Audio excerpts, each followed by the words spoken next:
Nunca pensé que una maleta pequeña y 2 niños de la mano serían todo lo que me quedaría de mi vida entera.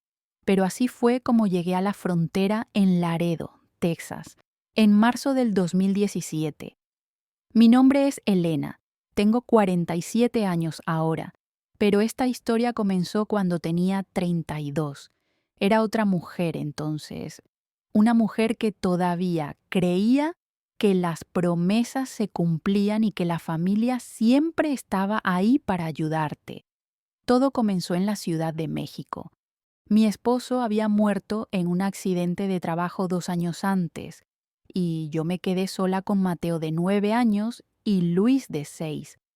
Las cosas se pusieron tan difíciles, la violencia en nuestro barrio era terrible, y yo trabajaba de sol a sol en una fábrica de ropa por una miseria que apenas nos alcanzaba para comer. Una noche, después de que unos hombres armados entraran al edificio de al lado buscando a alguien, y mis hijos se despertaran llorando del miedo, supe que tenía que irme. No podía esperar más. No podía seguir rezando para que la violencia no tocara nuestra puerta. Fue entonces cuando llamé a mi prima Isabela.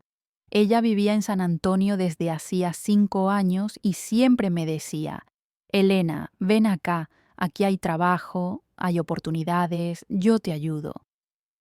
Me acuerdo perfectamente de esa llamada. Le temblaba la voz cuando le dije: Isabela, ya no puedo más, necesito irme con los niños.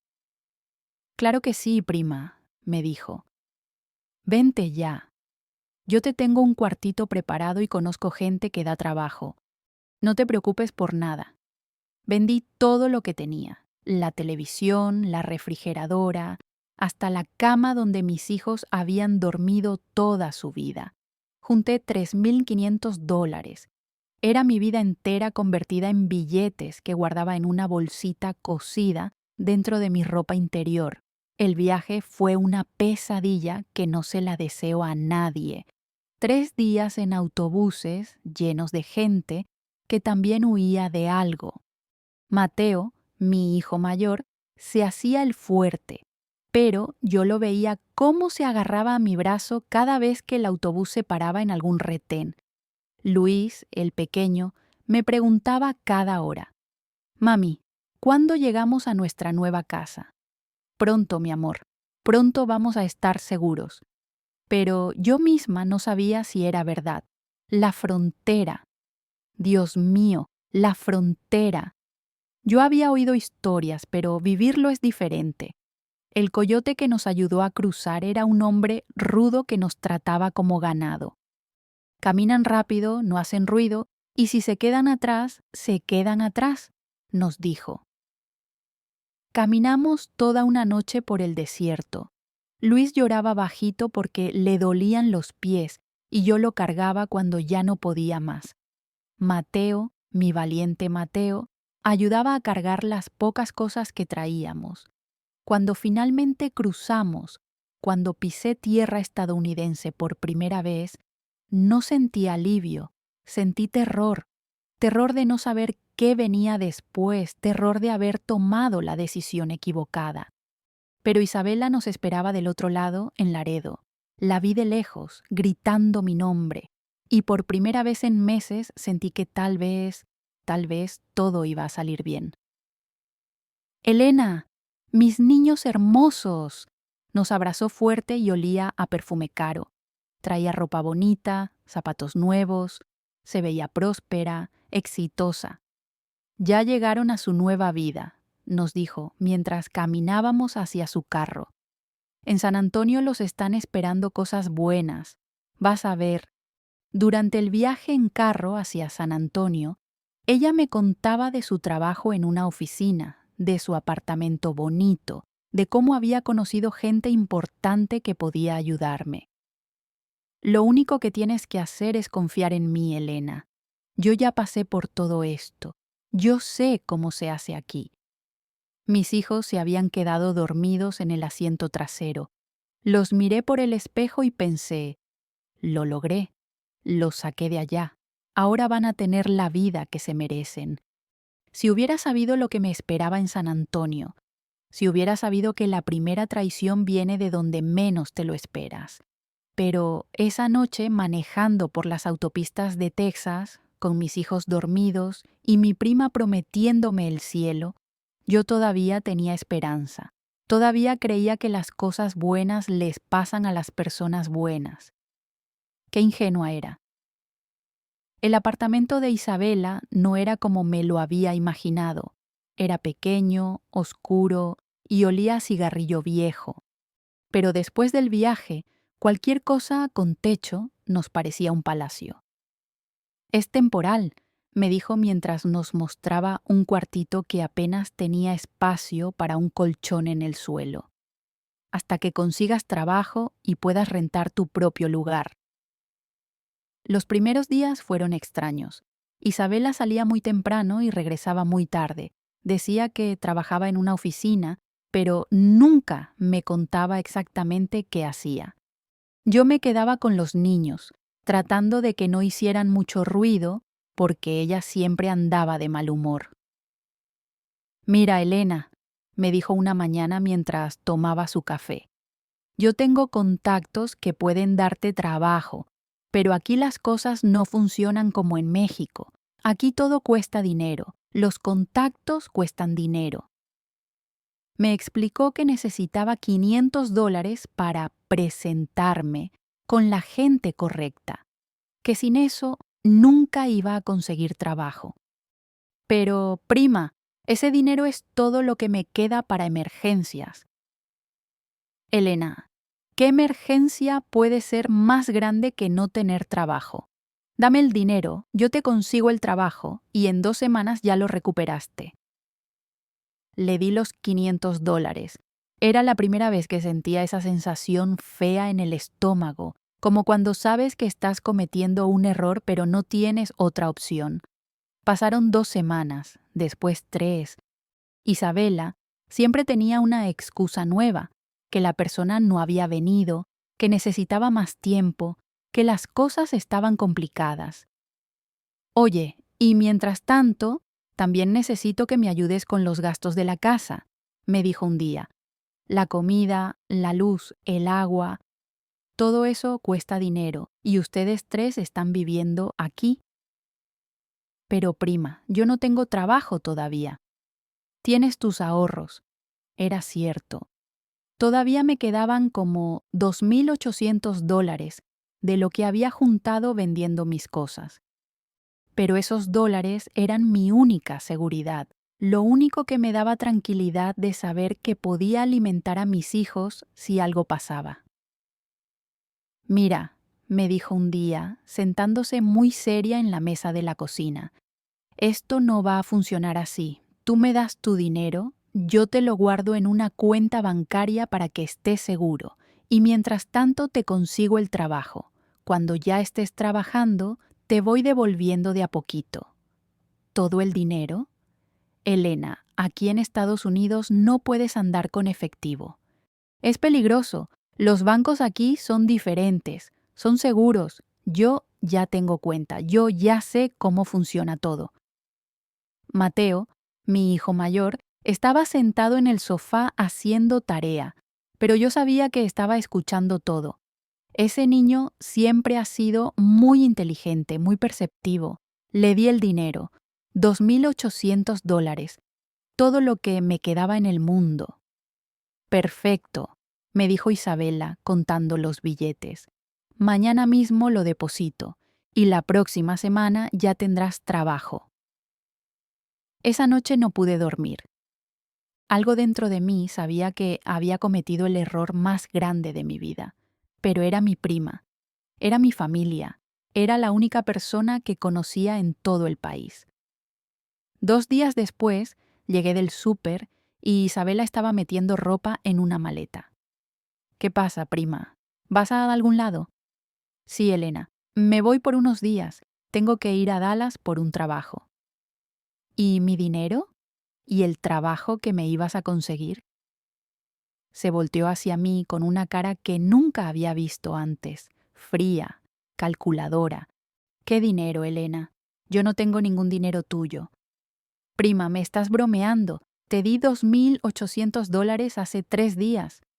Tú me diste dinero para los gastos de la casa, para la comida que han estado comiendo tus hijos, para la luz, el agua, todo lo que han gastado aquí. Pero nada, Elena. Y otra cosa, el dueño del apartamento viene mañana por la renta. Si no está pagada, los va a sacar. ¿Cuánto es la renta? $800. Pero prima, tú sabes que yo no tengo ese dinero. Tú tienes todo mi dinero. Yo no tengo nada tuyo, Elena, y te sugiero que busques dónde quedarte, porque yo me voy hoy en la noche. Se fue esa misma noche, sin despedirse de mis hijos, sin dejarme un teléfono, una dirección, nada. Al día siguiente llegó el dueño del apartamento, un hombre mayor que hablaba español, pero que no quiso escuchar explicaciones. O pagan hoy o se van hoy, nos dijo. Con mis hijos parados detrás de mí, con toda mi vida metida en 2 maletas, salí de ese apartamento sin saber a dónde ir. Mateo me preguntó, «Mami, ¿qué vamos a hacer?» «No sé, mi amor, pero vamos a salir adelante. Siempre salimos adelante». Pero por primera vez, cuando dije esas palabras, ni yo misma les creí. Con $47 en la bolsa y 2 niños que me miraban esperando que yo tuviera las respuestas, tomé la decisión más desesperada de mi vida: irnos a Phoenix, Arizona. ¿Por qué Phoenix? Porque era el boleto de autobús más barato que alcanzaba mi dinero. Así de simple, así de triste. En la estación de autobuses de San Antonio, mientras esperábamos, Luis me preguntó, «Mami, ¿la prima Isabela va a venir a despedirse?» «No, mi amor, la prima Isabela tuvo que irse por trabajo». No le iba a decir a un niño de 6 años que su familia nos había robado y abandonado. Algunos dolores son demasiado pesados para los niños. El viaje a Phoenix duró 12 horas. 12 horas sentada en un asiento incómodo, viendo pasar el desierto por la ventana, preguntándome qué clase de madre arriesga todo por una promesa falsa, preguntándome si había condenado a mis hijos por mi ingenuidad. Llegamos a Phoenix en la madrugada. La estación de autobuses estaba casi vacía y hacía un frío que no esperábamos. En las películas, Arizona siempre se ve caliente y soleado, pero en marzo, en la madrugada, era helado. ¿Y ahora qué, mami?, me preguntó Mateo. Ahora vamos a desayunar y vamos a buscar trabajo. Con mis últimos $20 desayunamos en un lugar barato cerca de la estación. Panqueques para los niños y un café para mí. Mientras ellos comían, yo compraba un periódico en español y buscaba trabajos y lugares para rentar. Dios debió haberme estado cuidando ese día, porque en el periódico había un anuncio pequeñito. Motel Desert Inn busca señora para limpieza. Preguntar por Rosa. El Desert Inn era exactamente lo que el nombre sugería.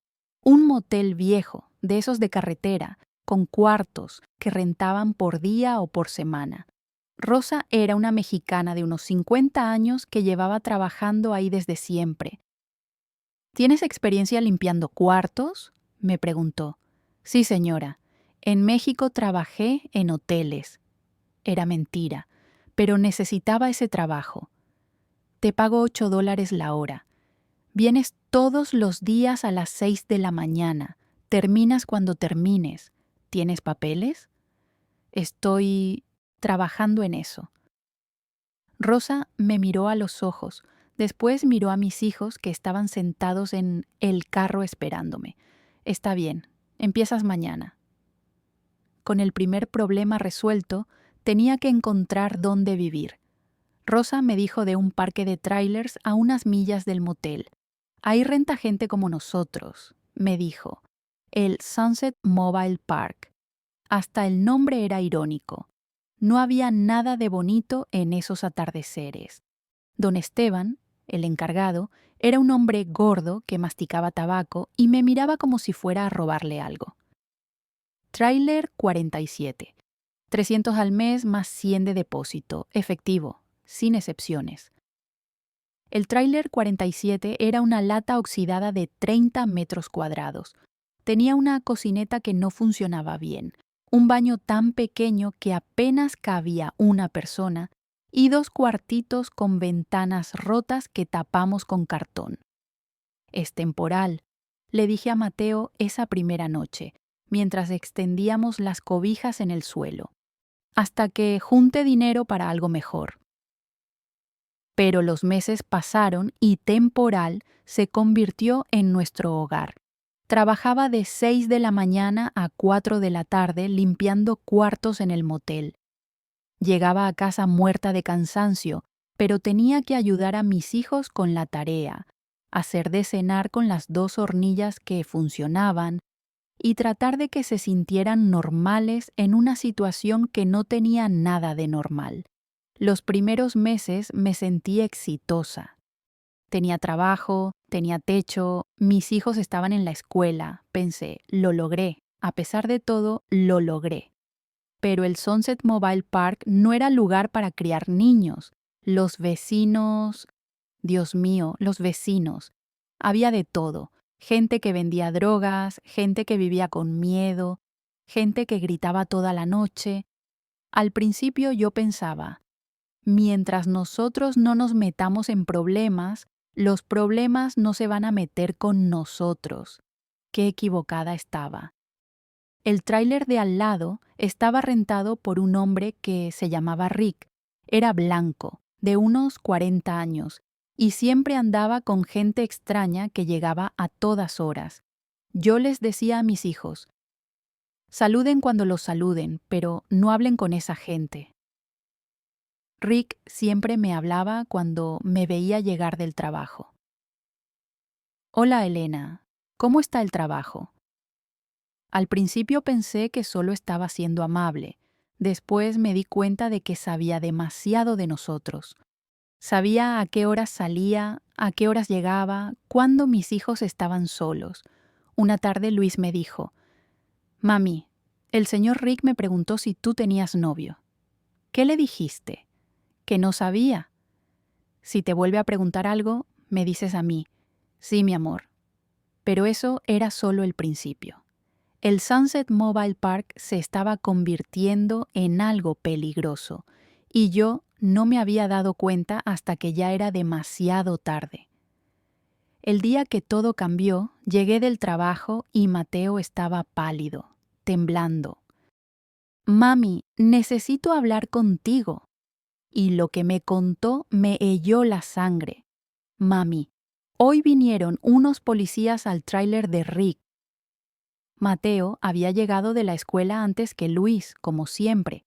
Era mi niño responsable, el que tenía las llaves y el que cuidaba a su hermano menor hasta que yo llegara del trabajo. ¿Policías? ¿Y qué pasó? Llegaron en muchas patrullas, mami, con sirenas, y sacaron a Rick con las manos atrás. Pero él gritaba que era culpa de alguien más, que él no había hecho nada. Me senté en el sofá viejo que habíamos conseguido usado. Las piernas me temblaban. ¿Y ustedes estaban aquí? Sí, pero nos escondimos en tu cuarto cuando vimos las luces de las patrullas, como tú nos enseñaste. Yo les había enseñado a mis hijos que si veían policías, se escondieran. No porque fuéramos criminales, sino porque no teníamos papeles, porque en cualquier momento podían deportarnos. Vivíamos siempre con ese miedo. ¿Y Luis, dónde estaba? Estaba jugando afuera cuando llegaron, pero se metió corriendo cuando empezaron los gritos. Luis entró en ese momento de la escuela. Venía con la cara sucia de jugar fútbol en el recreo, completamente ajeno a lo que había pasado. Mami, ¿por qué hay tantos carros de policía afuera? Ven acá, mi amor. Esa noche, después de cenar y de que los niños se acostaran, me quedé despierta hasta muy tarde mirando por la ventana. El tráiler de Rick estaba oscuro, con una cinta amarilla en la puerta. Pero no era solo el tráiler de Rick lo que me tenía preocupada. Era todo. Los otros vecinos que salían solo de noche, la gente que gritaba a las 3 de la madrugada, los carros que llegaban con música muy fuerte y se iban muy rápido. Al día siguiente, en el trabajo, Rosa notó que estaba nerviosa. ¿Qué te pasa, Elena? Te ves muy preocupada. Es donde vivimos, Rosa. Creo que no es lugar seguro para mis hijos. ¿El Sunset Park? Ay, mija, ese lugar está bien feo, pero es lo que podemos pagar. Pero es que ayer arrestaron al vecino y yo no sé qué más puede pasar. Mira, Elena, voy a ser honesta contigo. Ese parque de tráiler siempre ha tenido problemas, drogas, violencia, gente mala, pero es barato y para gente como nosotros, a veces no hay más opciones. Esa tarde, cuando llegué a casa, don Esteban me estaba esperando. Elena, necesito hablar contigo. ¿Pasó algo? Lo de ayer con Rick, la policía va a estar viniendo seguido por un tiempo, haciendo preguntas, investigando, y la gente se está poniendo nerviosa. ¿Y eso qué tiene que ver conmigo? Tú eres nueva aquí, la gente no te conoce. Y con todo esto de la policía, algunos vecinos están diciendo que tal vez tú tuviste algo que ver. ¿Que yo tuve que ver con qué? Con lo que estaba haciendo Rick. Me quedé helada. No podía creer lo que estaba escuchando. Don Esteban, yo no sabía que Rick estuviera haciendo algo malo. Yo trabajo todo el día, cuido a mis hijos, no me meto en la vida de nadie. Yo te creo, Elena, pero otros no. Y con la policía viniendo, la cosa se está poniendo tensa. Esa noche no dormí nada. Cada ruido me despertaba. Cada carro que pasaba me hacía pensar que venían por nosotros. Pero lo peor pasó 3 días después.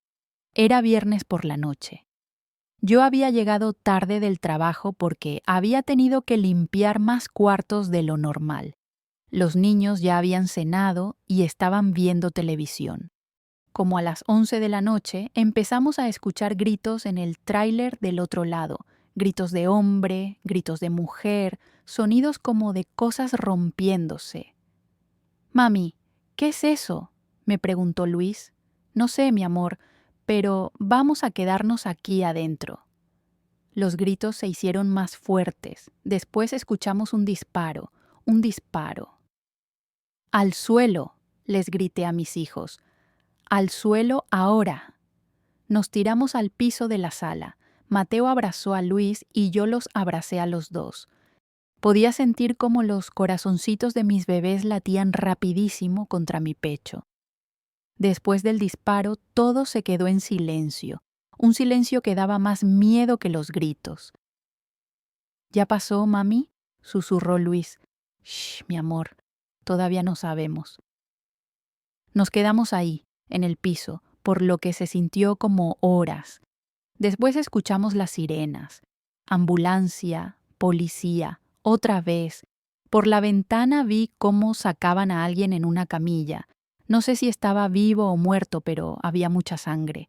Esa madrugada, con mis hijos finalmente dormidos después de tanto miedo, me senté en la cocina y lloré. Lloré porque había traído a mis hijos a un lugar peligroso. Lloré porque no sabía cómo salir de ahí. Lloré porque me di cuenta de que había intercambiado un peligro en México por otro peligro aquí. Al día siguiente, le dije a Rosa que necesitaba un adelanto de mi sueldo. ¿Para qué, Elena? Para irme de aquí. Esto ya no es seguro para mis hijos. ¿Y a dónde te vas a ir? A Los Ángeles. No sabía por qué dije Los Ángeles. Tal vez porque en las películas siempre se ve como el lugar donde la gente va a buscar oportunidades. Tal vez porque era una ciudad tan grande que pensé que podríamos desaparecer ahí. Los Ángeles es muy caro, Elena. Más caro que la vida de mis hijos no puede ser. Con el adelanto del sueldo y los pocos ahorros que había logrado juntar, compré 3 boletos de autobús para Los Ángeles. La noche antes de irnos, Mateo me preguntó: «Mami, ¿en Los Ángeles vamos a estar seguros?» «Sí, mi amor, vamos a estar seguros». Pero cuando lo dije, ya había aprendido a no prometerles cosas que no sabía si podía cumplir. Llegamos a Los Ángeles un martes por la mañana de octubre del 2018. En mis bolsillos llevaba $340 y la esperanza de que en una ciudad tan grande habría oportunidades para todos. La estación de autobuses de Los Ángeles era un caos. Gente corriendo para todos lados, idiomas que no entendía, un ruido constante que me mareaba. Mis hijos se agarraban de mi mano como si fuera lo único sólido en el mundo. «¿Y ahora qué hacemos, mami?», me preguntó Mateo. «Ahora buscamos trabajo y un lugar donde quedarnos». Sonaba fácil cuando lo decía, pero Los Ángeles no era Phoenix. Los Ángeles era un monstruo gigante que te tragaba sin preguntarte si estabas preparado. Lo primero que hicimos fue buscar un motel barato donde pasar unas noches mientras yo conseguía trabajo. El más barato que encontramos costaba $45 por noche. Haciendo cuentas, con mi dinero podía pagar una semana, tal vez 2 si comíamos muy poco. «Es temporal», le dije a los niños mientras nos instalábamos en el cuarto que olía a desinfectante y tristeza. «Solo hasta que encuentre trabajo». Pero conseguir trabajo en Los Ángeles sin papeles, sin referencias, sin conocer a nadie, era casi imposible. Durante el día dejaba a los niños en el cuarto del motel viendo televisión y yo salía a buscar trabajo. Tocaba puertas, llenaba aplicaciones, preguntaba en restaurantes, tiendas, oficinas. «Lo siento, no estamos contratando». «Necesita tener papeles en regla. Deje su información y la llamamos». Nunca llamaron. Después de 10 días, solo me quedaban $80. No alcanzaba para otra noche en el motel. «Mami, ¿qué vamos a hacer?», me preguntó Luis esa noche, mientras comíamos unos sándwiches baratos que había comprado en una gasolinera.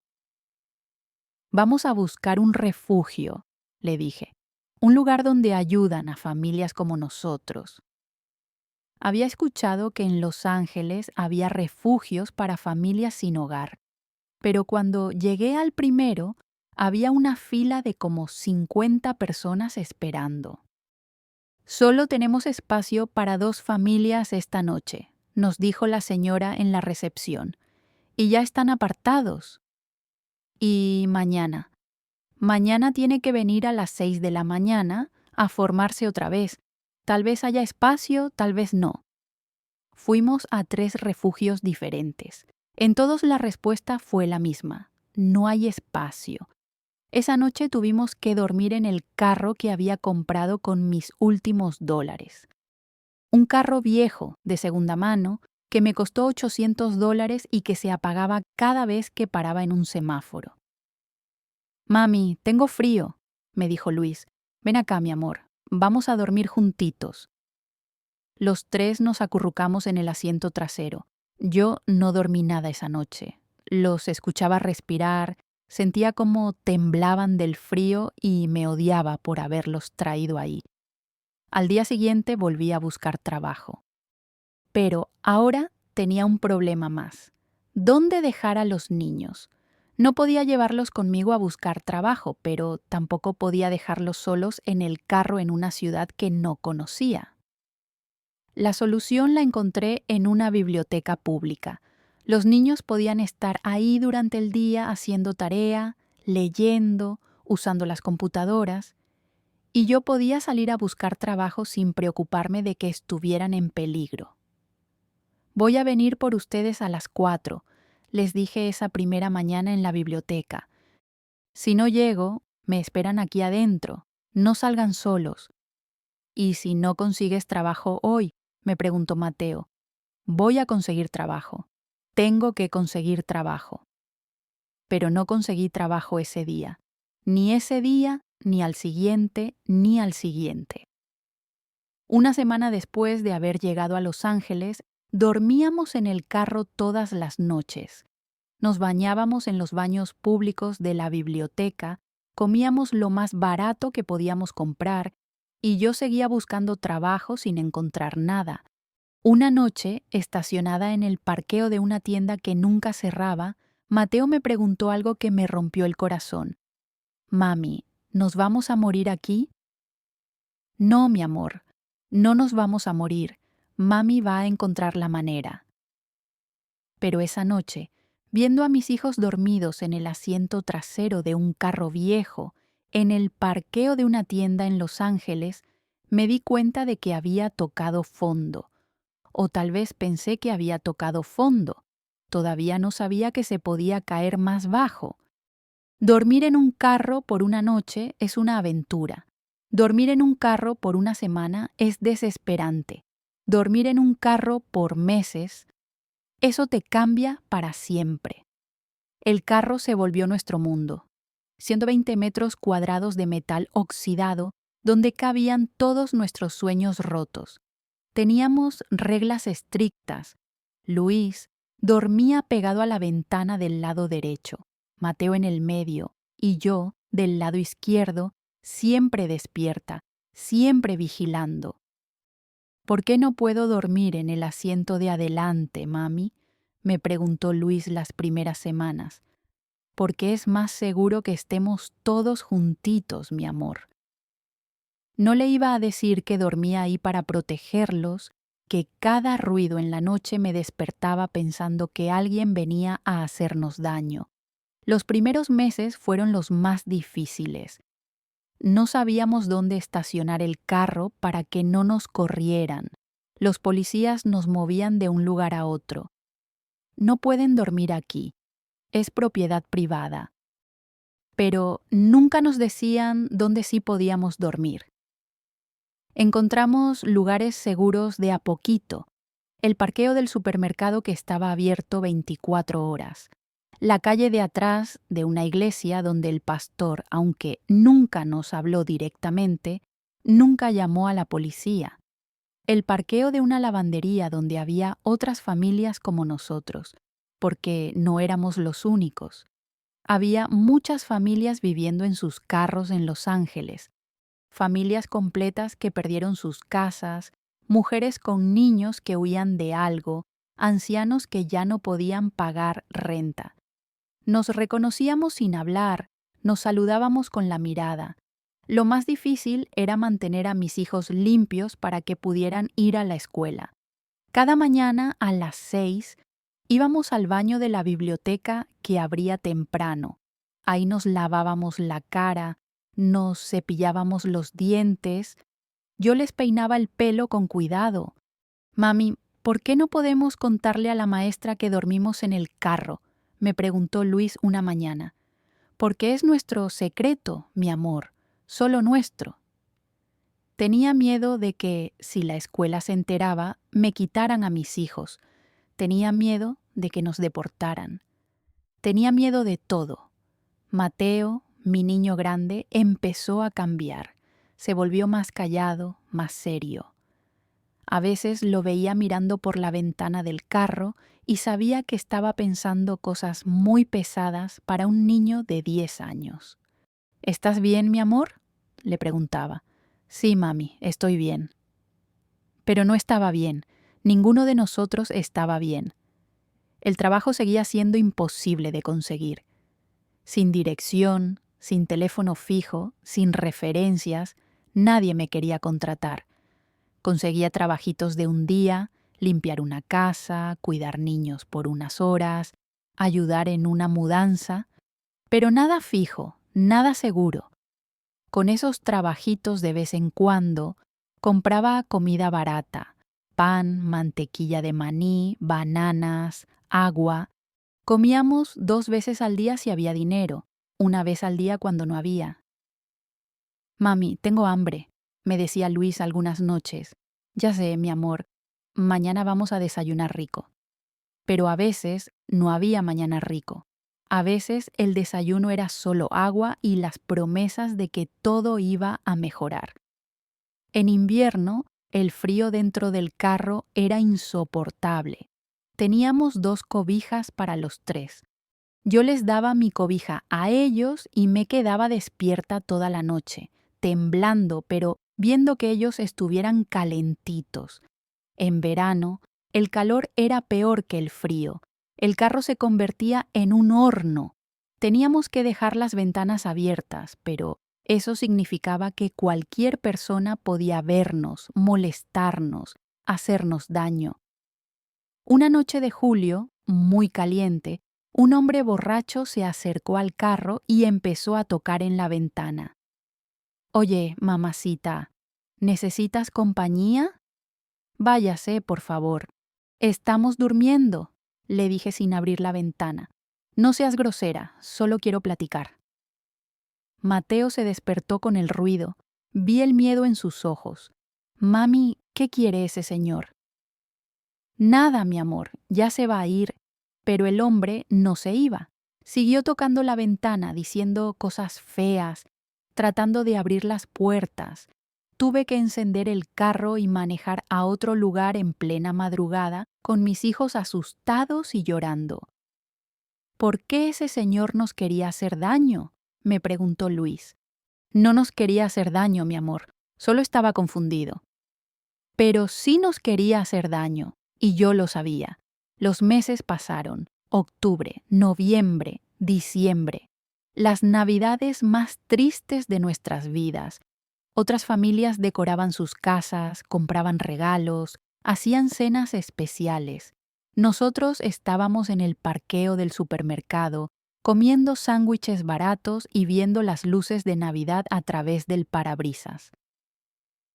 «¿Santa Claus sabe dónde estamos?», me preguntó Luis el 24 de diciembre. «Claro que sí, mi amor. Santa Claus siempre sabe dónde están los niños buenos». Esa noche, cuando se durmieron, lloré más fuerte que nunca. Lloré porque mis hijos merecían una Navidad de verdad. Lloré porque no sabía cómo salir de esa situación. Lloré porque tenía miedo de que así fuera a ser nuestras vidas para siempre.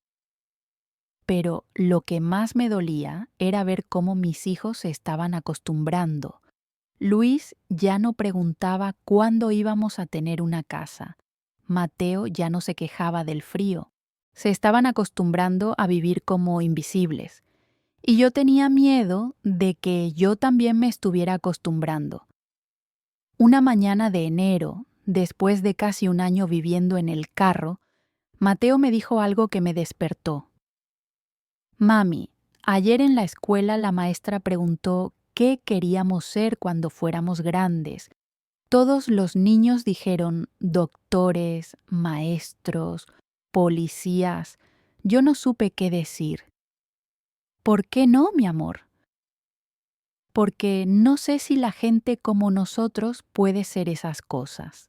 Ese día decidí que tenía que cambiar algo. No sabía qué, no sabía cómo, pero tenía que hacer algo diferente, porque mis hijos no podían crecer pensando que no merecían soñar. La oficina mecánica de Juan estaba en una esquina de un barrio industrial de Los Ángeles. No era nada especial. Un edificio viejo con 2 puertas de garaje y un letrero que decía Juan's Auto Repair en letras azules descoloridas. No sé por qué empezamos a pararnos ahí. Tal vez porque había una sombra grande donde podíamos estacionar el carro durante el día. Tal vez porque Juan nunca nos corrió, aunque nos veía todos los días. Juan era un hombre mayor, de unos 60 años, blanco, con manos grandes llenas de grasa de motor. Siempre traía overol azul y una gorra de béisbol. Al principio solo nos saludaba con la mano cuando nos veía. Después empezó a acercarse. «Buenos días», nos decía en un español que sonaba raro, pero que se entendía. «Buenos días», le contestábamos. Por semanas solo fue eso. Buenos días, buenas tardes, como si fuéramos vecinos normales. Un día, Luis estaba jugando con una pelota que había encontrado en la calle y la pelota se le fue rodando hacia la oficina. Juan la levantó y se la trajo. «Ten cuidado, no vayas a jugar en la calle», le dijo a Luis. «Gracias, señor», le dijo Luis con esa sonrisa que todavía tenía a pesar de todo. «¿Cómo te llamas?»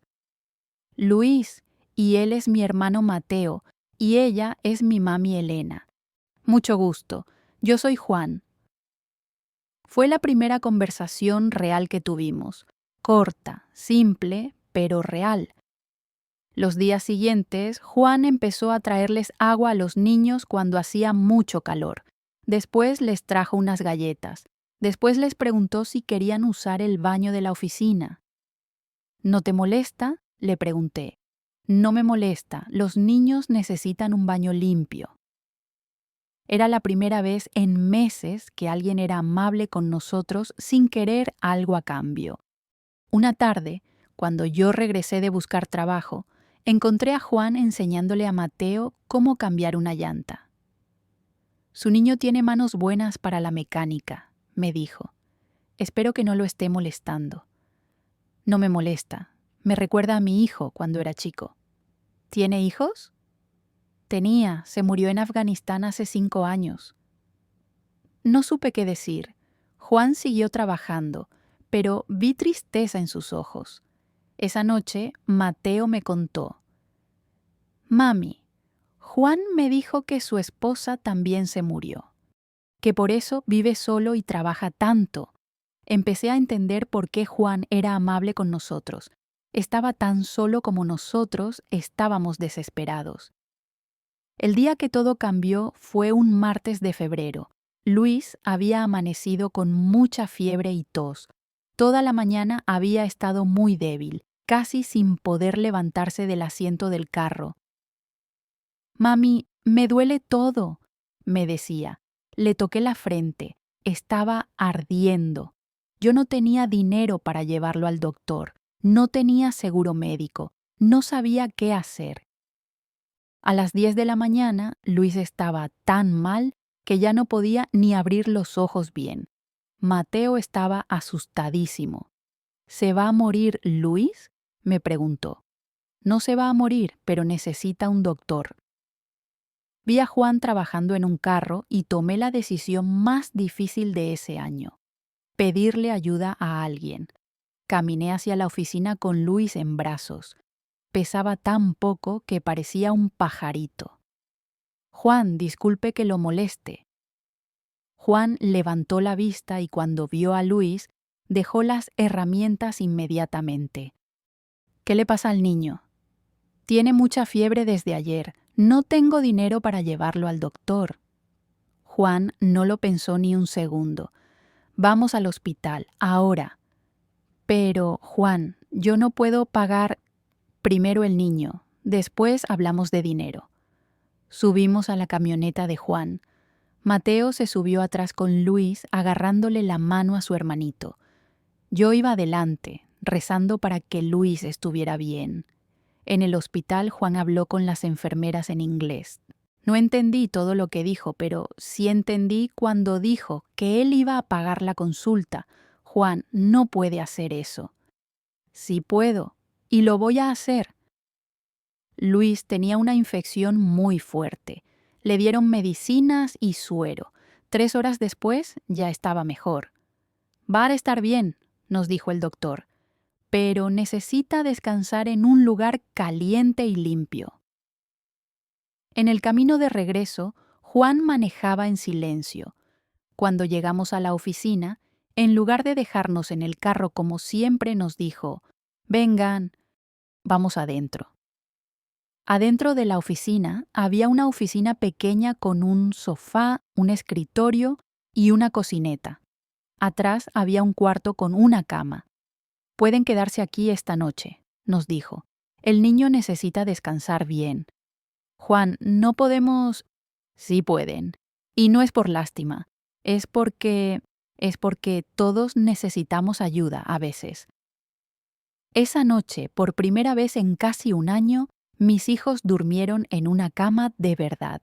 Los escuché respirar tranquilos, sin el ruido de los carros pasando, sin el miedo de que alguien tocara las ventanas. Y yo, sentada en el sofá de Juan, lloré de gratitud. Lloré porque había encontrado a un ángel cuando más lo necesitaba. Pueden quedarse unos días más hasta que el niño esté completamente bien. Juan nos dijo eso al día siguiente, cuando Luis ya se veía mucho mejor, pero todavía estaba débil. Yo no sabía qué pensar. Después de tantos meses de que la gente nos tratara como invisibles, o nos corriera, o tratara de aprovecharse de nosotros, no podía creer que alguien nos quisiera ayudar sin pedir nada a cambio. No podemos abusar de su bondad, Juan. No es bondad, Elena, es... No sé cómo decirlo en español. Es que todos estamos tratando de sobrevivir de la mejor manera que podemos. Los unos días más se convirtieron en una semana. La semana se convirtió en 2 semanas. Juan nunca nos corrió. Al contrario, cada día parecía más cómodo contenernos ahí. ¿Les gusta el desayuno?, nos preguntaba en las mañanas, cuando nos preparaba huevos revueltos con frijoles. Era la primera vez en más de un año que desayunábamos comida caliente, hecha en una cocina de verdad. Está delicioso, Juan, muchas gracias, le decía siempre. Pero yo seguía esperando el momento en que nos dijera que ya era suficiente, que ya nos teníamos que ir. Ese momento nunca llegó. En lugar de eso, Juan me propuso algo que nunca esperé. Elena, ¿sabes limpiar oficinas? Sí, señor. En México trabajé limpiando y aquí en Estados Unidos también. ¿Te gustaría limpiar mi oficina? Te pago $10 por día. No es mucho, pero... Sí, le dije antes de que terminara la frase. Sí, me gustaría mucho. $10 al día no era mucho dinero, pero era mi dinero. Era trabajo honesto, era un principio. Empecé esa misma tarde. Barrer el taller, limpiar el baño, organizar las herramientas, lavar los trastes de la cocineta. No era trabajo difícil, pero lo hacía con tanto cuidado como si fuera el lugar más importante del mundo, porque para nosotros sí era el lugar más importante del mundo. Juan trabajaba en los carros y yo limpiaba a su alrededor. Al principio casi no hablábamos, él por respeto, yo por miedo de molestar, pero poco a poco empezamos a platicar. ¿De dónde eres, Elena? De México, de la Ciudad de México. ¿Y cómo llegaste acá? Le conté nuestra historia. No toda, no los detalles más dolorosos, pero sí lo básico. México, la prima que nos robó, Phoenix, el año en el carro. Juan escuchaba sin juzgar, sin hacer preguntas difíciles, solo escuchaba. Ha sido muy fuerte, me dijo cuando terminé de contar. No me quedaba de otra. Sí te quedaba de otra. Te quedaba rendirte, pero no lo hiciste. Mis hijos también empezaron a cambiar. Mateo, que había estado tan serio y callado durante los meses en el carro, empezó a sonreír otra vez. Juan le enseñaba cosas de mecánica después de la escuela. Mira, Mateo, esta es la bomba de agua. ¿Ves cómo está conectada? Sí, Juan. ¿Y qué pasa si se rompe? Pues el carro se queda sin agua y se sobrecalienta, pero se puede arreglar si sabes cómo. Luis, que siempre había sido el más alegre, volvió a ser el niño juguetón que había sido antes. Corría por el taller, le hacía preguntas a Juan sobre todo, se reía con las bromas tontas que Juan le hacía. Juan, ¿por qué los carros tienen 4 llantas y no 3? Le preguntó un día. Ay, Luis, esa es una pregunta muy difícil. Déjame pensarla. Y Juan se hacía el pensativo, muy serio, hasta que Luis se reía. Pero yo seguía desconfiando. Después de todo lo que habíamos pasado, no podía creer completamente que alguien fuera tan bueno sin querer algo a cambio. ¿Qué quiere de nosotros? Le pregunté a Mateo una noche. ¿Qué quieres decir, mami? Juan. ¿Por qué crees que nos ayuda? Mateo se quedó pensando. Tal vez porque está solo, tal vez porque nosotros también estábamos solos. Mi hijo de 11 años entendía algo que yo, con toda mi experiencia de adulta, no podía entender, que a veces la gente buena hace cosas buenas simplemente porque son buenas. Un mes después de estar viviendo en la oficina, Juan me habló de algo que me cambió la vida. Elena, ¿sabes leer y escribir en inglés? Un poquito, muy poquito. ¿Te gustaría aprender más? Me encantaría, pero no tengo dinero para clases. Hay clases gratis en la biblioteca, los martes y jueves por la noche. Yo puedo cuidar a los niños mientras vas. No podía creer lo que estaba escuchando. ¿Haría eso por mí?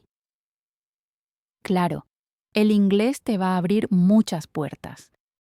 Esa noche, por primera vez desde que llegué a Estados Unidos, me sentí como si tuviera futuro, como si las cosas realmente pudieran mejorar, como si mereciera que las cosas mejoraran. 5 años después, cuando miro hacia atrás, todavía no puedo creer todo lo que cambió.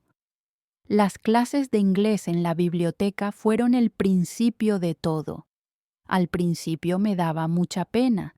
Yo era la única que llegaba con acento muy marcado, la que hacía más preguntas, la que se tardaba más en entender. Don't worry, Elena. Practice makes perfect, me decía la maestra, Mrs. Anderson. Pero yo sí me preocupaba. Me preocupaba porque sabía que el inglés era la llave para todo lo que quería conseguir. Juan cumplió su promesa. Todos los martes y jueves se quedaba con mis hijos mientras yo iba a clases. Cuando regresaba a las 9 de la noche, los encontraba haciendo tarea en la mesa de la oficina, con Juan ayudándolos en matemáticas. ¿Cómo te fue hoy?, me preguntaba siempre. Bien, cada día entiendo un poquito más. Así es como se hace, un poquito cada día. Después de 6 meses de clases, mi inglés había mejorado tanto que Juan me propuso algo increíble.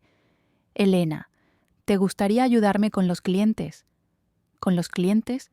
Pero Juan, yo no sé de mecánica. No necesitas saber de mecánica, necesitas saber hablar con la gente, hacer las cuentas, contestar el teléfono, esas cosas. Me estaba ofreciendo ser la recepcionista de su oficina. Te pago $15 por hora. Y si la cosa va bien, tal vez podemos hablar de más dinero después. $15 por hora. Era más dinero del que había ganado en toda mi vida. Juan, no sé si pueda... Sí puedes. Yo he visto cómo tratas a la gente. Eres amable, eres honesta, trabajas duro. Eso es lo que necesito.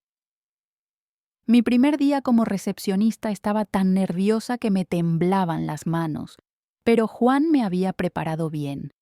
Me había enseñado cómo usar la caja registradora, cómo hacer las facturas, cómo hablar con los clientes. Good morning, Juan Soto Repair. How can I help you? Las primeras semanas fueron difíciles. A veces no entendía lo que me decían los clientes. A veces se me olvidaba cómo decir algo en inglés. Pero Juan siempre estaba ahí para ayudarme. No te preocupes, Elena. Los errores son parte de aprender. Poco a poco me fui sintiendo más cómoda. Los clientes empezaron a conocerme, a confiar en mí. Algunos hasta preguntaban por mí cuando llamaban. ¿Is Elena there? She always takes good care of me. Un año después, Juan me dijo algo que nunca voy a olvidar. Elena, quiero hacerte socia del negocio. ¿Socia? No entiendo. Quiero que seas mi partner, que tengas parte del negocio. No podía creer lo que estaba escuchando. Pero Juan, yo no tengo dinero para comprar parte del negocio. No necesitas dinero.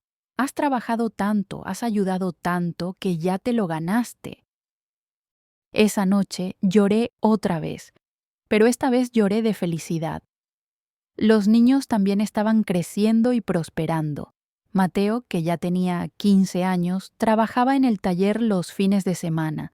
Se había vuelto muy bueno con las manos y Juan decía que tenía talento natural para la mecánica. Este niño va a ser mejor mecánico que yo, decía Juan con orgullo. Pero Mateo también estudiaba mucho. Sus calificaciones eran excelentes y había empezado a hablar de ir a la universidad. Mami, quiero estudiar ingeniería, me dijo un día. ¿Ingeniería? Eso es muy difícil, mi amor. Pero me gusta. Y Juan dice que si trabajo duro, puedo conseguir lo que me proponga. Luis, que ya tenía 12 años, había encontrado su pasión en el fútbol. Juan lo había inscrito en el equipo de la escuela y era uno de los mejores jugadores. Mami, el entrenador dice que tal vez pueda conseguir una beca para la universidad si sigo jugando bien, me contó una tarde, con los ojos brillando de emoción. ¿Una beca? Sí, significa que la universidad me paga para que estudies y juego en su equipo. Mis hijos estaban soñando otra vez, y eso era lo más hermoso del mundo. 3 años después de llegar a la oficina de Juan, por fin pude hacer algo que había sido mi sueño desde que llegué a Estados Unidos: rentar nuestro propio apartamento. Era pequeño, de 2 cuartos, en un edificio viejo, pero era nuestro. El día de la mudanza, Juan nos ayudó a llevar nuestras pocas cosas. ¿Están seguros de que se quieren ir?, nos preguntó, medio en broma, medio en serio. No nos vamos lejos, Juan, y todavía vamos a trabajar juntos todos los días. Ya lo sé, pero los voy a extrañar. Nosotros también lo vamos a extrañar, pero es hora de que tengamos nuestro propio espacio. Esa noche, en nuestro apartamento, cenamos pizza sentados en el suelo porque todavía no teníamos mesa. Pero éramos una familia otra vez. Teníamos un hogar otra vez. Mami, me dijo Luis, ¿te acuerdas cuando vivíamos en el carro? Sí, mi amor, me acuerdo. A veces siento que fue un sueño malo. No fue un sueño, Luis, pero ya pasó y nos hizo más fuertes. Mateo, que ya era todo un adolescente, me dijo: Mami, gracias por nunca rendirte. Gracias a ustedes por ser tan valientes, mis amores. Esa noche, en mi propia cama, en mi propio cuarto, en mi propio hogar, dormí mejor que nunca. Habíamos florecido en el asfalto, como esas flores que crecen entre las grietas de la banqueta. Hoy es febrero del 2025. Han pasado 8 años desde que llegué a Los Ángeles con mis hijos, sin dinero, sin esperanza, durmiendo en un carro viejo. Mateo tiene 23 años ahora. Se graduó de ingeniería el año pasado con honores. Trabaja para una compañía grande de construcción, diseñando puentes. A veces, cuando lo veo en su traje, con su portafolio, manejando su carro nuevo, no puedo creer que es el mismo niño que lloraba de hambre en el asiento trasero de aquel carro.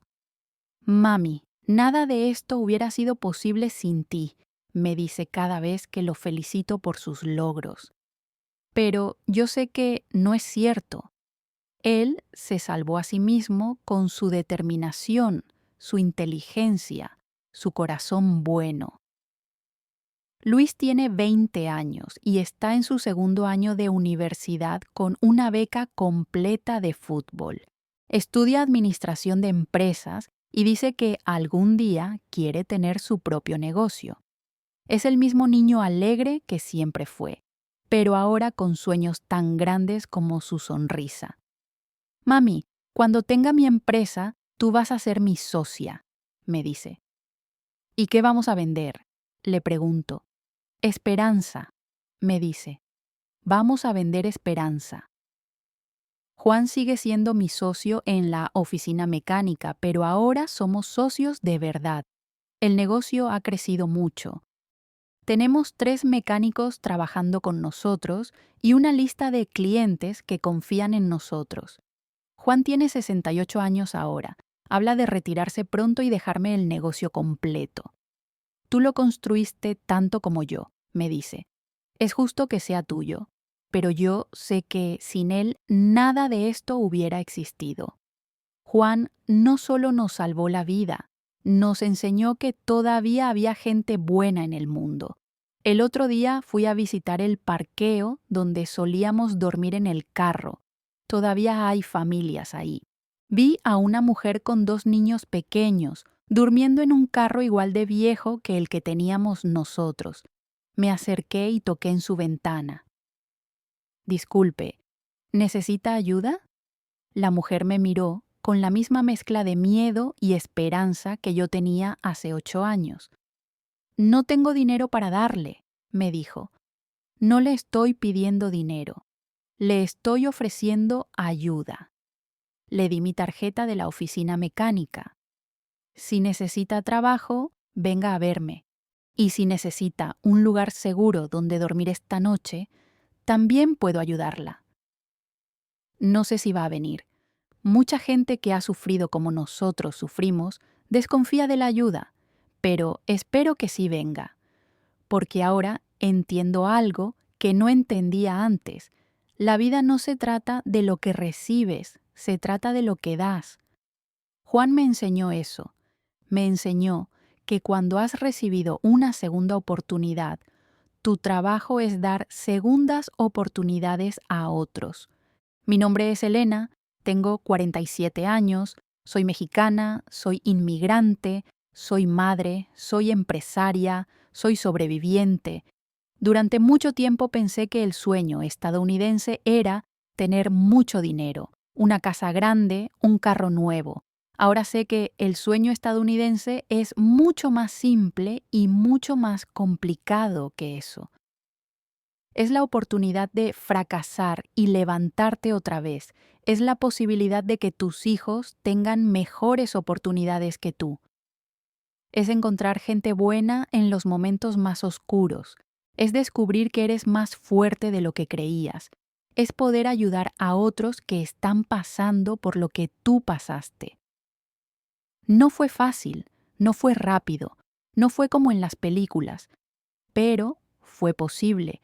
Y si fue posible para mí, una mujer que llegó sin nada, que durmió en las calles con sus hijos, que fue traicionada por su propia familia, si fue posible para mí, también es posible para ti. No importa qué tan oscuro se vea tu camino ahora. No importa cuántas veces te hayan traicionado, cuántas puertas se te hayan cerrado, cuántas noches hayas llorado pensando que no vas a poder más. Sí vas a poder, porque tienes algo que nadie te puede quitar. Tienes la fuerza que solo viene del sufrimiento superado. Tienes la sabiduría que solo viene de haber tocado fondo y haber encontrado la manera de subir. Tienes el corazón que solo se forma cuando has perdido todo y has aprendido lo que realmente importa. Esta es mi historia. La historia de una mujer que pensó que había perdido todo y descubrió que apenas estaba empezando a ganar lo que realmente valía la pena. Si conoces a alguien que necesite escuchar mi historia, compártesela, porque a veces saber que alguien más lo logró es todo lo que necesitamos para seguir adelante. Y si tú eres esa persona que está pasando por su momento más difícil, te digo, esto también va a pasar. Tu historia también puede cambiar. Tu historia también puede inspirar a otros, como la mía tal vez te inspire a ti ahora. Somos más fuertes de lo que creemos, somos más resistentes de lo que sabemos y merecemos toda la felicidad que seamos capaces de construir con nuestras propias manos.